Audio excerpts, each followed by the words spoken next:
Hey everybody, it's me. It is day 10 of Life Without Mom.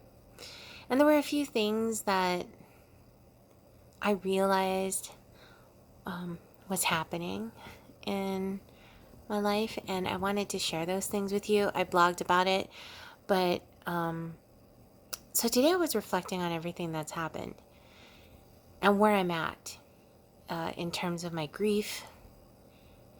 And I find myself realizing a few things about this process.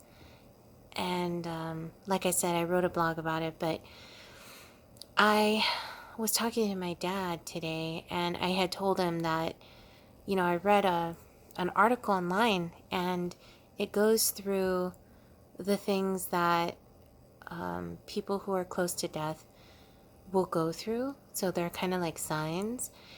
And there's stuff like excessive sleep, very low blood pressure, constant tears in the eyes, and mom was wiping her eyes a lot the last 3 weeks of December. Slower breathing or weird breathing patterns, which I recorded as well because I was really concerned. Her diaphragm would move first and then she would breathe. And that kind of was like the norm in December, so it was really strange. But after I read about these mental and physical changes that happened just a few weeks before death, I felt like I should have seen all that or at least recognized it as such, and I didn't. So I felt guilty and I asked Dad, did we do enough for Mom toward the end? Were we enough? Like, I wish I hadn't had said stuff like, come on, Mom, you can do it, or, push her to talk, or, you know, put her through physical therapy if I knew that all of this weakness and all of the exhaustion was her preparing herself to leave this earth. I mean, I told Dad I wouldn't have pushed so hard. None of us would have. But he said, I don't think Mom would have wanted that. I think she wanted us to motivate her and show that we care, that we want her to be better. So, yeah, there is that. But I still feel kind of bad because I wanted her to be up more. And I feel selfish thinking back and remembering that I thought, man, I wish Mom would just open her eyes. I wish she wouldn't sleep so much so I could spend time with her. But I let her sleep, I'd leave her in her bed, all of us did, to rest, and we kiss her as we pass by, but we let her sleep, and we didn't ask her for any additional time or to try and talk more. I mean, yeah, we did in a way, but I wish we would have given her more comfort. And I know we did, but that my mind is being irrational right now. And it's funny because I'm completely aware of the irrationality of my thoughts and my thought process through grief, but it can't be helped. Like, I cannot stop this train of thought.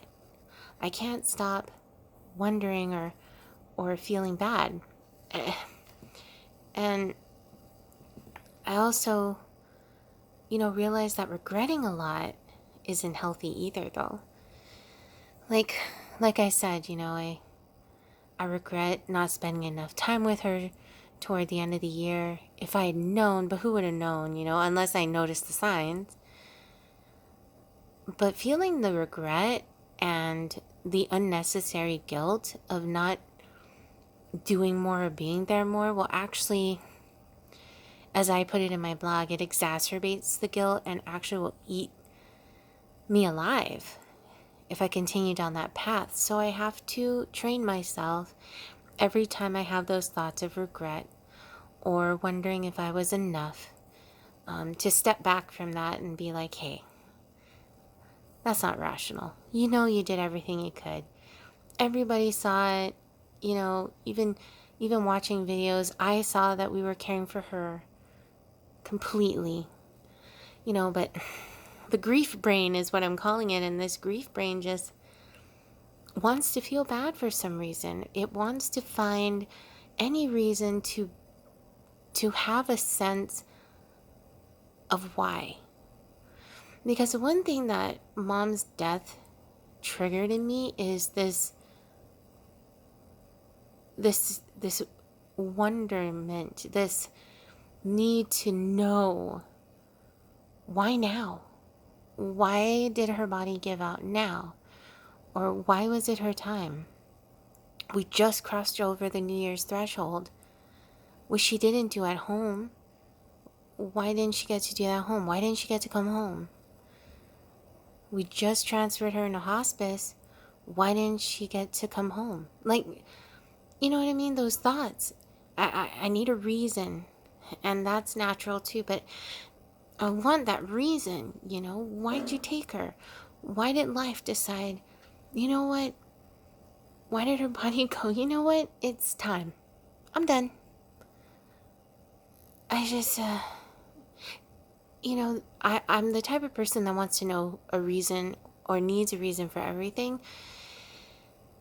And again, as ridiculous as this thought is, the thought that sometimes runs through my head right now is why? Why can't I get an answer? Was there anyone at fault? Did the doctors do enough? And I read that that's a normal part of grieving. I get it. And I try to stop those thoughts, but my grief brain doesn't want to let that go. And like I said, the control just goes out the window for your life. Like, 100%, I'm not in control of my emotions. I'm trying, and you see me trying through these vlogs and my writing. You see me trying. I'm making an effort. But despite all that effort, I still need it. I still crave that control and the knowledge and a reason, which is so ridiculous because there is no reason to it. Life is life, and it comes to an end. I have no control over the fact that she has stage 4 cancer. It probably snowballed in 2020, and I just didn't notice because maybe my subconscious didn't want to or was aware and was protecting me. I don't know. I know all these things that I've said aloud, and yet here I am, saying them over and over again. And I can't let it go. But the other thing I realized is that the stages of grief are just going to be a guide. I'm not going to have a structured grief process, and as much as I want that, and I've said it time and again, I'm not going to get it.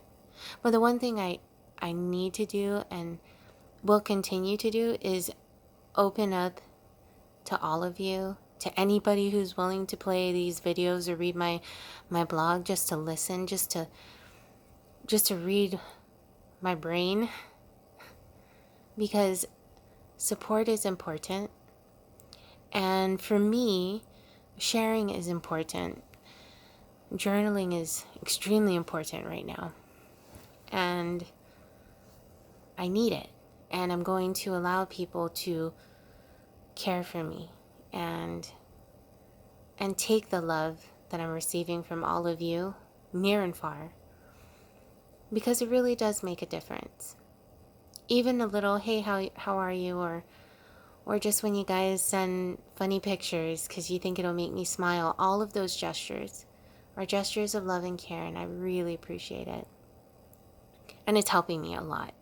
And the last time I had to grieve, I did not grieve properly, and I cut everybody out of our life, Frank and my life. I mean, we just stopped hanging out with everybody because I didn't want the world. I was rejecting it, and I allowed myself to have that, to do that, and that was wrong. So this time around, I'm going to open up and allow myself to be open and to let everybody give me love because I need it and I want it. But yeah, that was day 10. Crazy. But yeah, I wrote more on my blog, and I hope you read it. I hope it helps somebody. And thanks for listening to me, and I'll see you guys tomorrow. Bye.